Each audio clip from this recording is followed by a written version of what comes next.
Hello artists, it's Mrs. Treat here again. We are going to be doing an activity that I know a lot of the boys are going to like, no offense girls, but we're going to be drawing Stegosaurus. Now with that being said, it doesn't have to be a boy. You can make it look like a little lady Stegosaurus. If you want to add an extra spin on it, you certainly can, but I'm just going to walk you through the drawing process.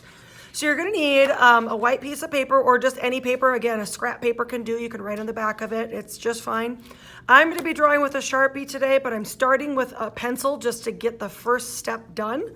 But then I will be switching over to Sharpie. So a Stegosaurus is more long than tall. So I actually have my paper in front of me the wide way. And right in the center to celebrate its body, I'm going to draw a very light circle. That's where my pencil is going to come in. So I'm going to just draw a very light circle. I apologize if you can't really see it, but can you see that? Yes, you can. Because I'm not going to draw that whole thing in Sharpie, that's why I'm waiting, but I'm going to use that as my guide. So from there, I'm going to be drawing a tail coming off of it. So I'm going to start by going across the top, and then I'm going to go out and draw a tail and come around. So I'm using that belly as the guide to connect my tail, all right? From there, I'm going to go into the neck. So this line of this ball, I'm gonna come down and bring it into the neck. So this starts to be the neck of your dinosaur. Now, some dinosaurs have longer necks than others. You guys can decide how you want that to look. And then I'm just going to do a bump and add a nose of some sort and bring it around and stop. So we got to draw in, this is just the sort of the base. Now we're going to come in and draw his legs. So we're going to start with that back leg, which is a lot larger. He's kind of got a nice hip bone. We're going to start with a curve. Notice that curve is pretty big. It goes past halfway of that circle.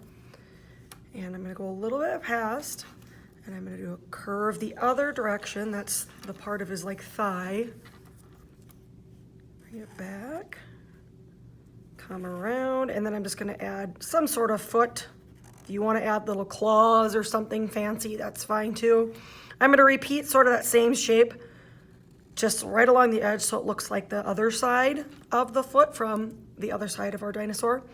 And now I'm going to do a smaller version of this up front to look like his front legs.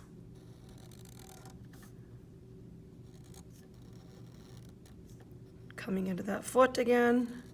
And again, if you want to bedazzle, giving him toenails and so on, you're welcome to do so. All right, so there we've got our basic shape. And of course, now with the circle, you could go ahead and erase that. I'm not going to worry about it right now. I'm going to go ahead and add all those other fun details. What's special about a Stegosaurus is they've got kind of spines going up and down their back. So I'm going to use kind of a leaf shape, which is just going to be up into a point to create the spikes on his back. And you can space them out however you want in drawing little lines down the center for details to make them look a little more interesting. They might get slightly smaller as they go up, and probably as well, think down the tail. I don't know if they go down totally down the tail. They might have little spikes on their tail as well. All right, we could give him an eye. And this is, again, ladies, if you want to do something special with it, you certainly can. Little nose. And you can draw a landscape as well if you'd like to, if you just want to draw kind of ground. Notice I'm not making it a straight line.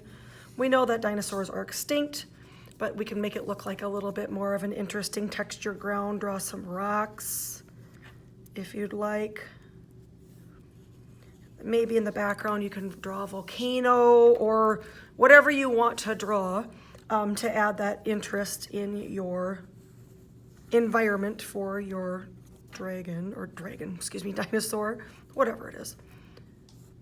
So once you get all those fine details in, you are welcome to add your color. Now, keep in mind, it doesn't have to be a traditional dinosaur. If you want to make it fun and wild, please do so. I cannot wait to see what you guys come up with.